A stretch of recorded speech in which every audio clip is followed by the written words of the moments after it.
Excuse me, gentlemen, we cannot hear you.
of you have seen an Aggie ring before, heard about an Aggie ring, right? So there's something about wearing this ring that goes beyond just College Station. It's about Texas A&M University, all the universities in that system, that means something to the world.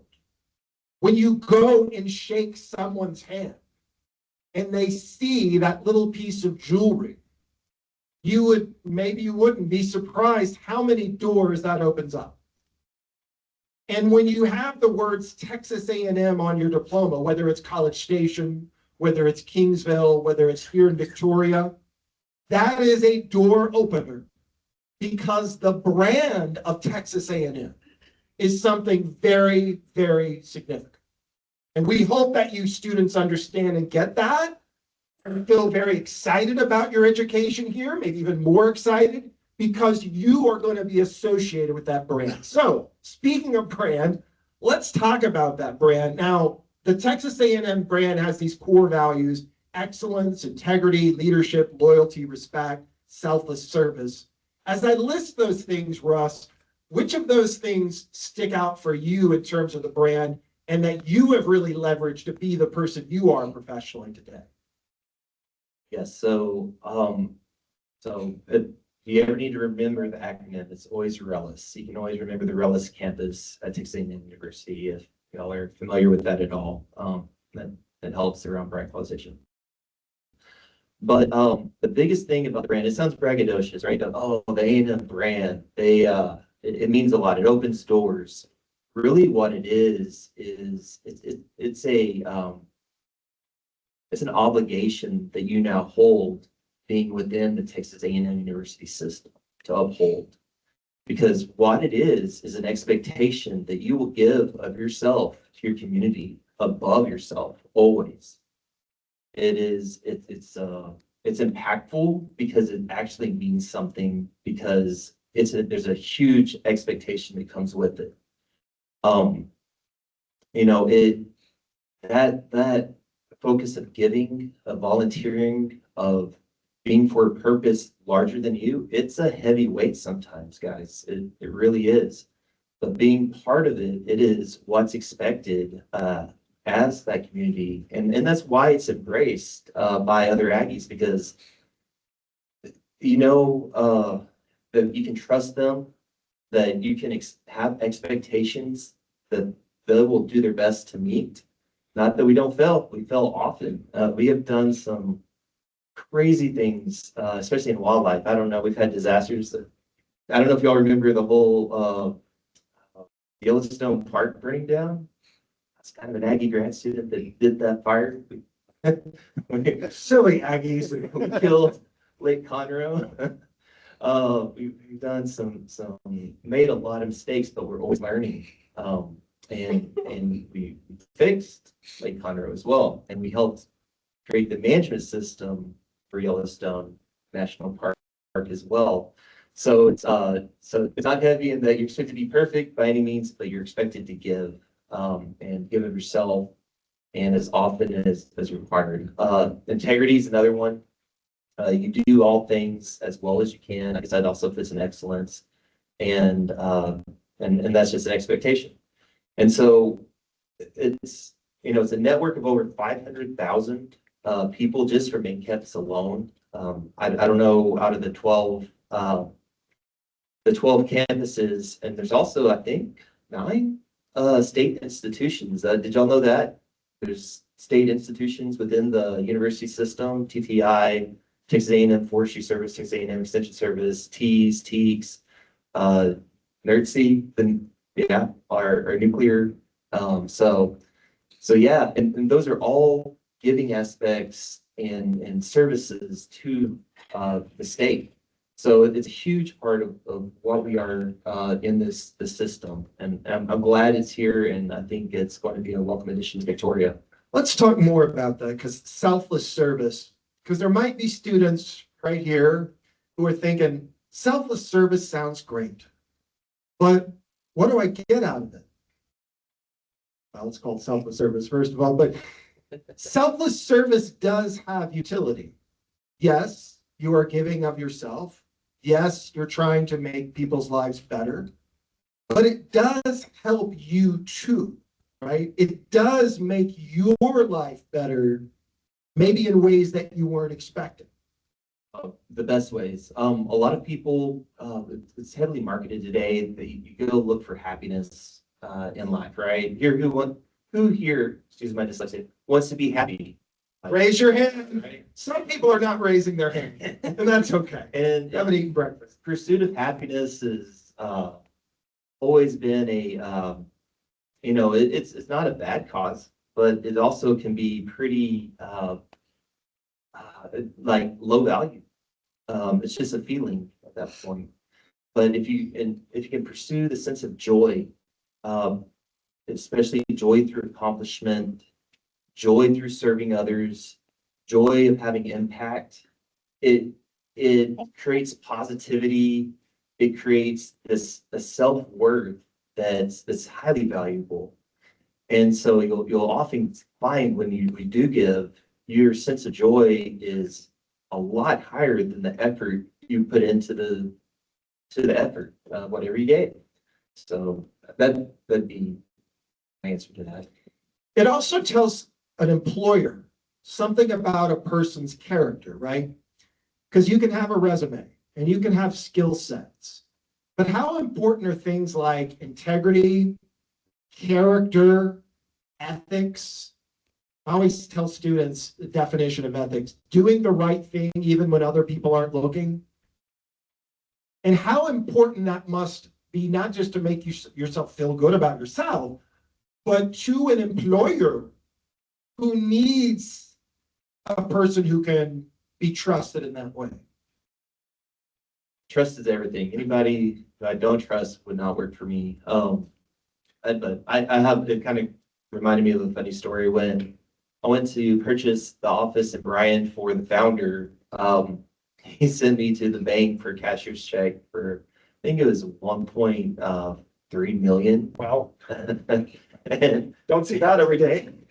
And I'm like, you're just giving me a cashier's check for 1.3 million? And they're like, that's what they said. So I took it over to closing, and it wasn't it was no big deal. It was just a transaction, but it was, that's a lot of trust, right? That was just like, kind of surprised me. I was just like, wow, these people really trust my integrity to do what's right. And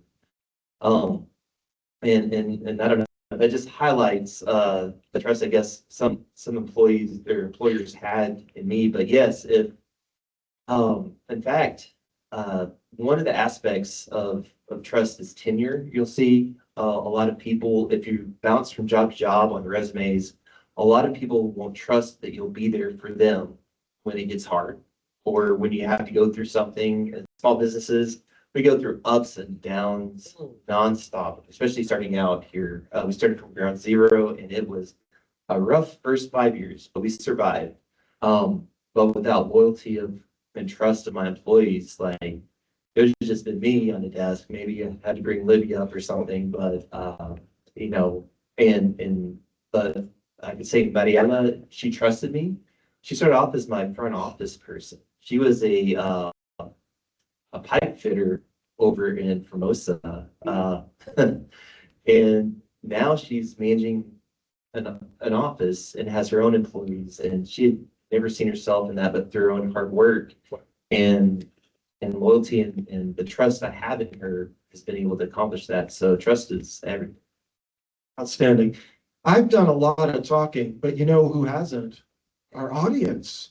So audience, certainly you have some thoughts, questions, comments, and I want you to raise your hand, and I'm going to give the mic to Blaine, and she's going to come and find you. Yeah, we got some questions over there, Blaine.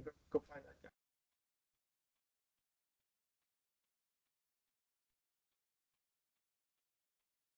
Good morning. Talked about it, right?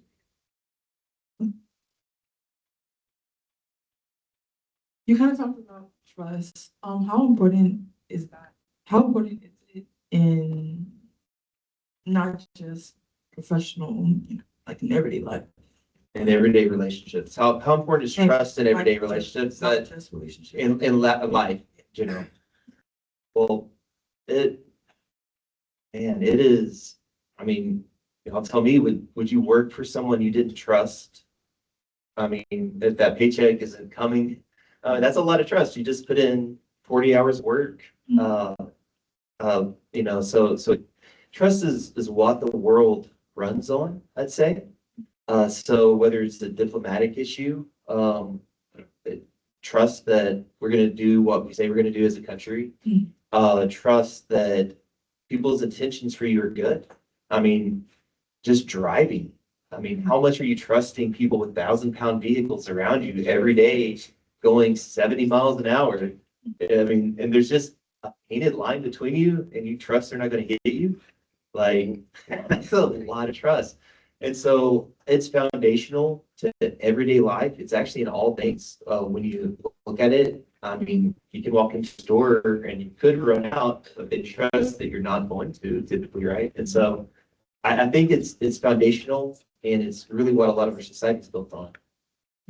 So the reason I asked was because I know a lot of people, there's like millions of books about relationships. Because I know your when I ask you about trust, you might think of relationship, but I also think of life, because I've dealt with things, or other people, I've dealt with things where it comes to maybe they trusted a teacher, or a counselor. So how do you think it's important that there's trust in those aspects, or do you think sometimes you have to deal with it, even it's hard at times? So, sorry. Hopefully I didn't turn it off on me. Okay. So yes. So when I say relationship, I don't just mean romantic or family relationship. I mean professor-student relationships, how we relate to other people in general. I should clarify that. So it's huge, and maintaining it is critical. If you're telling someone and trusting them to just give you their best advice and not, maybe proliferate that information around, keep it to themselves. That's a big trust, and that's something you need. If we can't trust each other, relationships, they just don't work. Any relationship, whether it's professor, student, you and other people. And in fact, I think when trust is broken, that's a lot of, it's a hard thing to work back from. And it's amazing because a lot of times when someone breaks our trust, kind of project that on the rest of the world and think, okay, I can't trust someone because this happened to me in this instance, right? Whether it's a family thing, whether it's professors. And I can tell you, for people in my life, trust being broken is going to happen. And one of my mentors, his name's Gil Gonzalez. He is actually, he and I worked in San Antonio together. And he told me he worked in politics a lot. So he was undersecretary for Homeland Security under he worked under Thad Allen during the Katrina cleanup. And he told me, Russ, people are going to lie to you. It does not matter. The important thing is not that they lie to you, it's that you know why they lied and what the motivation. And once I started to look for that more than truth, then I could put myself in their shoes, and I could begin to work with people who may not have my best interest at heart or may not be honest, because I knew how to appease those fears. It's usually fears that you do something wrong. Like, you're trying to be safe by telling you're popular. I'm worried I'm not popular enough, so I'm going to tell people what I know, stuff like that. And sorry. So I don't know if that's helpful advice, but it was to me, and throughout my career, it's one of the most helpful pieces of advice. Because he said in DC, working in politics is a place where your best friend stabs you in the chest. Can't wait for you to turn around. Yeah, so that kind of goes back to what I was saying, like, because I understand, like I just said, I'm also from a relationship. Talk more. I was in a relationship. What, like, how is it really important? Is trust really important outside of No, relationships? Like life. Like life in general. Yeah. I'd say it's very foundational. It's critical. All right. two things are happening. We're going to get more questions. That gentleman up there, they've got another hand up there, Blaine. So the other thing that's happening is sign-in list. And this is real important, especially those of you in other classes. It's floating around. If you have not signed the list, make sure you sign it. I know many of you have signed it. Where is it right now? Raise your hand if you got the sign-in list. Okay, excellent. So make sure you sign the sign-in list. Keep it passing around. If you haven't, those of you online, Teams tells me when and where you were here, so you don't need to worry about sign-in. But those of you here, we have lots of people here. And whether you're from the community or whatever, please sign, because we'd love to just see how many people are here. We have so many people from the community. We have faculty, we have staff, we have everybody. Okay, our next question. Go ahead, sir. Yes, sir, Mr. Dempsey. What I'm actually curious about, because there's actually two questions I can find when it comes to this. The first one isn't really business based, but it's more of what made you choose Texas A&M University, just in general? It's kind of funny. I originally wasn't going to Texas A&M University. I was going to go play basketball from the zoo. Wow. Yeah. You could have been LeBron. What are you doing here? Very much no. I was a subpar point guard. But my brothers were going there, and my mom was in a coma in my senior year of high school, and I had been accepted to A&M, and we didn't think she was going to make it. And she did, which was wonderful, but I wanted to be close to my family then, and so it's really a family draw that took me into A&M. I was familiar with it. I grew up with A&M. My mom, she played volleyball for A&M. My dad played soccer for A&M. And A&M had an extension service where I grew up, and right behind me was Dr. Leo Merrill, which if anybody does know ag science, the Leo grazing system, the Merrill grazing systems were him. But anyway, so I grew up with the brand. I knew it very well, and so it was but that's why I actually went over there. Yeah, so I can understand that. The only reason why I say that is because you said you grew up in a town that was about, what, really small, 2,500 people is what you said? Yes. So it was similar for me. I actually grew up in Palacios, Texas, which is about an hour, I'd say maybe south of Victoria. And, growing up there, there's about maybe 4,500 people. When I finished high school, about 5,000. So it's not a big town. And I can see that we have similar interest in that. My second question, though, is I see that you talk about your business experience, especially with Essing. So my father, actually down in Palacios, runs his own business. My father actually did not finish high school, and he did not go to college. I think he did get a GED, though. I was advised that. But do you have any recommendations, let's say, for individuals that maybe cannot do college, or maybe college isn't for them, but they want to go into business? Oh, very good question. Now, I'm glad you brought it up. That's a wonderful point to make. So actually, my office manager, Mariela, who runs my office, is from Palacios. And she went to college, I think in Bay City, for maybe about a semester or two before life changes took her out of it. One thing I always want to talk about is effort. If you're willing to put in effort into anything, you can make it go. And just if you have the grit, determination not to give up. Much like your father, I have a very good friend, Ben Poole in Sonora. He's hilarious as a character.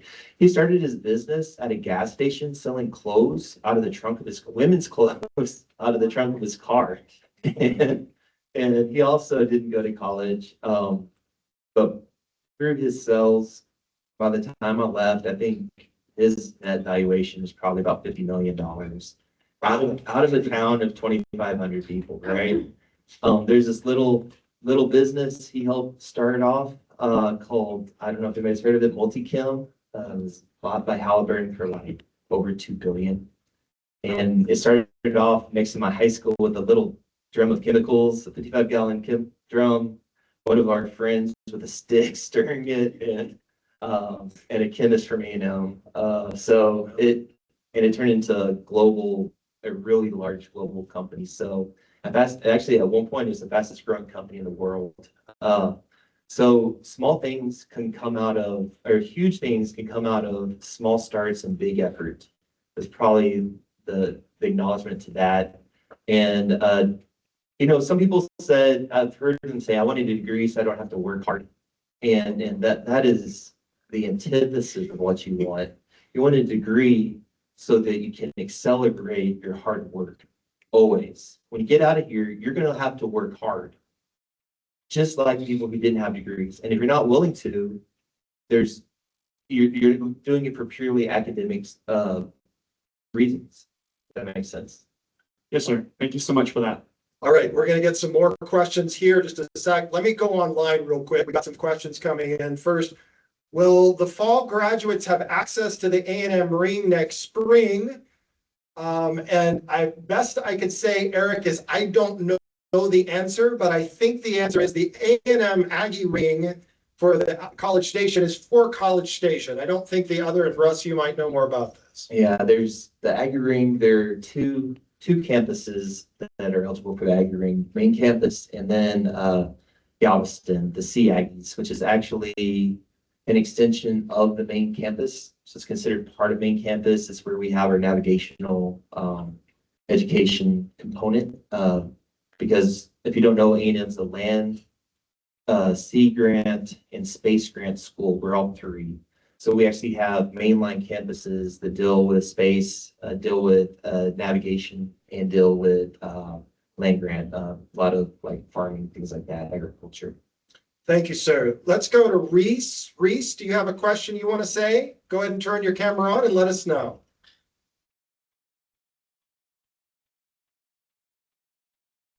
Reese?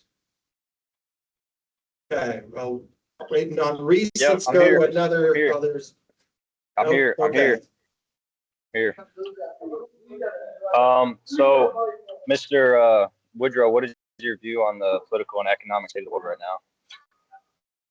Yeah, Can so you hear me? what is your view on the political and economic, and let's just focus on the economic state of the world right now. You are on the Victoria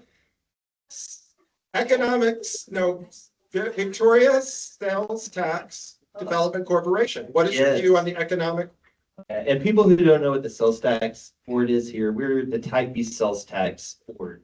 What a Type B sales tax board does in the state of Texas is we bring in the sales tax dollars.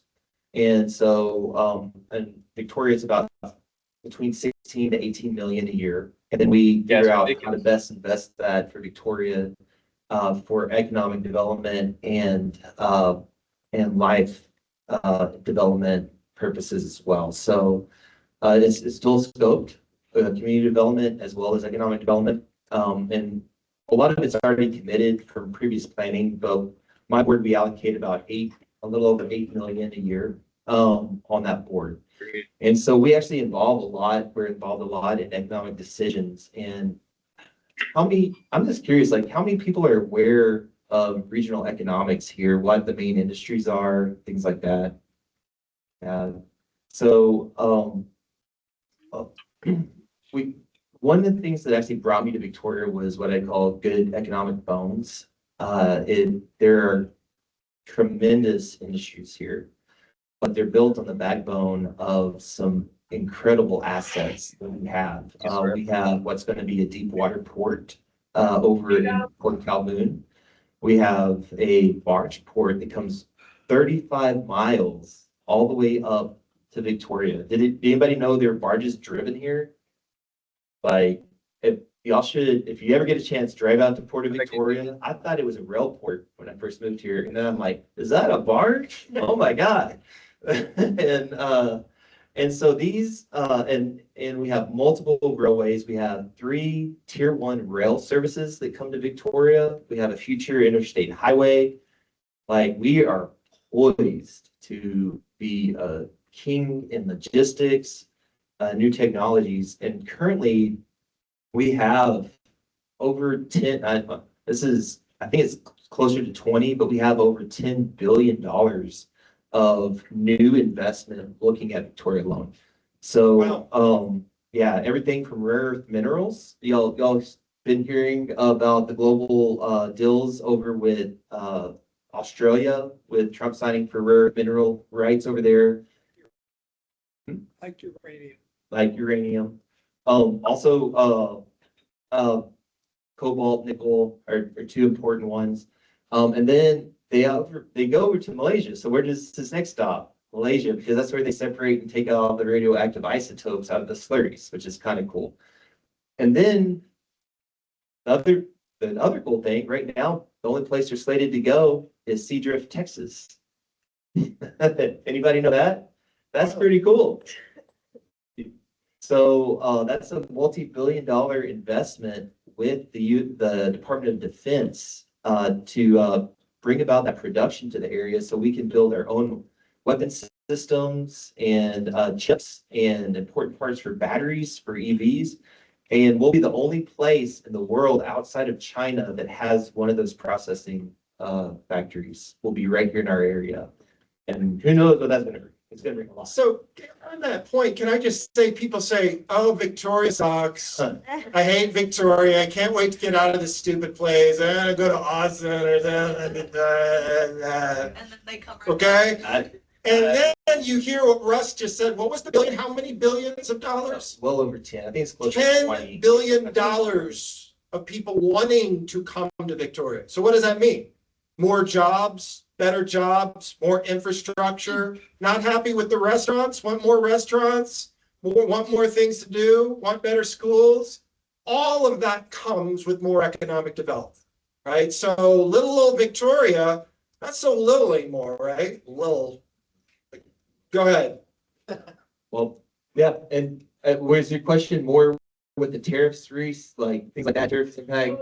We are seeing that on some of our plastics bills. We just had a cancellation or at least a postponement from ExxonMobil due to the export economics, because a lot of our plastics that are manufactured, especially chemical refineries around here, actually are exported into the Chinese market. So that is impacting them.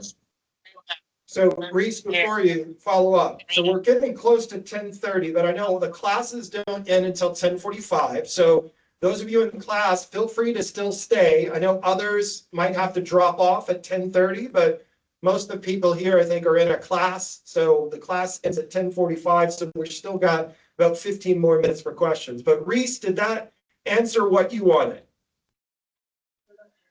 Yes, sir. I didn't know all that stuff about Victoria. Thank you. And So now, Reese, you're going to stay in Victoria forever and tell your friends, right?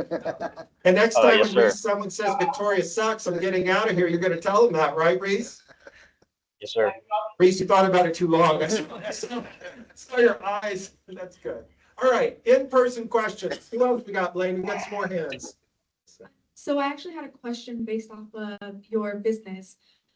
When you make the decision to go into a new area, what have you found have been your biggest successes and your starting struggles? Oh, wow. Okay. So the way I approach business is from a relationship standpoint. If people don't trust you, they won't allow you to solve problems for them. They won't trust your opinions, and they don't know you. So the hardest thing when entering a new market is gaining trust. I lived in Bryan College Station for over 20 years. Everybody knew who I was, and they could trust me, and would act in good faith and do my best. When I moved to Victoria, nobody knew who I was, and it's just by persistently just trying to struggle through the not knowing and it starts off as kind of transactional. And you have to do enough transactions, which just means a lot of sales calls, a lot, like just thousands. And then eventually you have some successes. Those successes start to garner trust. And then by delivering excellence, that trust builds up. Once the trust builds up, then all of a sudden they want to test out and see what you can do. And that really breeds this exponential success. Growth, you'll hear this often in business, growth is never linear. So it starts off pretty linear, and then you hit this point, right? Where you're either gonna crash, which over 50% of businesses do, right? Or you're gonna hit it as an inflection point to growth. And that for us, that's occurred about year 6 to 7. We're starting to experience that now. Which is exciting, but it's also scary. Is that helpful? Yes, thank you so much. All right, other questions? Hi, Hi. Hi. thank you for being here today. My question, you were talking earlier about tenure, loyalty, and trust, and those things being important in as a marketable skill to gain employment. But on the flip side of that, because we have a large number of business majors here. Raise your hand if you're a business major or in business college. Yeah, we got a lot. Go ahead. So what do businesses do? What practices do you recommend people looking to go into business implement to show that loyalty back to employees? Because you demand a lot of that from your employees, but what do employers do to give that back, that security, that tenure, that loyalty? What practices would you encourage people to develop that way? And then I have a question about the economic development. Perfect. Well, great question, because that is a part of relationship. I hate to use the term quid pro quo because that's got such bad context now. But really, like, if you're going to invest in this, what are you going to get back, right? And that answer is different at different stages of your career, okay? And that's going to develop over time, your expectations around it.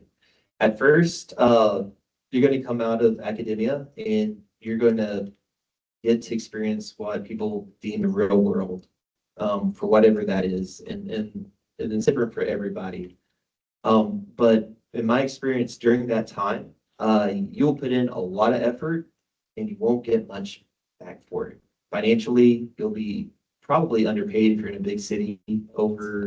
Outside of the city, you might actually would probably get underpaid too, but might get more responsibility. And that's valuable, because when you get handed responsibility, you have the chance of showing what you're capable of.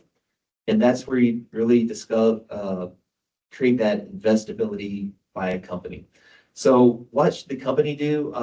A few just tactics and I guess approaches we do local in my office is we are constantly investing in an employee. By the first year, I'll have invested over $250,000 in training in them.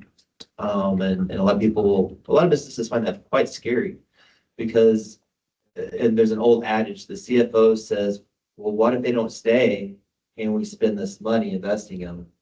And the CEO always says, well, what if they stay and we don't? Right? And so what you expect at first is probably a lot of investment that you don't bring home. So what that looks like is training, that's constant coaching, to employers. But one thing we do is we have a servant leadership model where the top is our front office person. My employment specialists are instructed to serve her so she can do her job or his job correctly, right? And then our manager's job is to serve the employment specialists so that they can adequately do their job. And then my job is to serve her so she knows how to serve all these other people. And through a servant relationship, we're able to train the people very well and then give them the decision-making power. And that's quite a good way. If you're going to ask someone to do something, give them the power to do it wrong, which a lot of people are scared about. But I think it's very important, or people get frustrated and they leave. And I find that, and if I was looking for a job, I'd want that. I'd find a place where they underpay me and give me too much responsibility, but a lot of trust. Because anywhere you work, probably your first year's, the monetary value isn't going to be significant.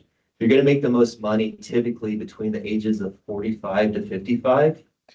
So if you feel like you're having kind of a struggle early on, don't worry about it. That's not your prime earning years anyway. You're learning. Is that helpful with that? Yes. And the reason I ask is because when I hear everybody, because I've gone to a couple of things that Texas A&M Victoria has put on, and it's always talking about like the brand of Texas A&M and how this is going to improve life in Victoria and how it offers a lot of opportunities, and working with our economic development teams and all these things, that opportunities that are coming to Victoria. But what we've seen since, forever, and the reason why most people don't stay in Victoria, as somebody who grew up in Victoria and has hit a ceiling in management, which is why I'm back in school. Awesome. Competitive pay. So what is the point of bringing those things here if the school is not communicating the needs to businesses and those development people that are like, we need either competitive pay or decreases in cost of living in our area. Better school systems, quality of life, things that need to be brought to as well, because training is great and that gives people the opportunity to leave to better towns that offer more competitive things like that. But we're talking about like tangible things that people can use in this economy right now. And that's, increasing their quality of life. And so what will Texas A&M and like people, how will that relationship develop over time to where they can give information on what actually causes people to stay? So the question, what industry were you working in before? Healthcare. Healthcare. Okay. So healthcare competitive pay. So competitive pay in Victoria, it's a lot of times it's perceived that the pay is not competitive. Now, if you're in the chemical business, that is very much not true. My BC students and chemical operators that I hire for ENEOS, I know they'll be earning 100,000 their first year. That's the pay level for that, and that's very on par with that's more than any of my graduating friends working for a big four accounting firm would earn. But it's also in a core industry that's in the area. So if you're looking for the best pay in a career, you've got to look at the industry you're in and look for what I call an economic cluster, where that industry thrives there. So like, for instance, if you look at Yoakum, we have more hospital systems than they do. So our cluster per person, per population is probably a little higher than Yoakum, Texas. Now, Houston is like a mecca of healthcare, right? I mean, every specialty, sometimes the top of every specialty is found there. You can have anything done in Houston, Texas. People fly from all over the country to come there. And sometimes because it's so close, and San Antonio is very similar, right? They're very near markets. So we think that ours is sub to theirs, where what we're not comparing to is really similar clusters. The similar sized economies to Victoria are probably going to have similar pay rates.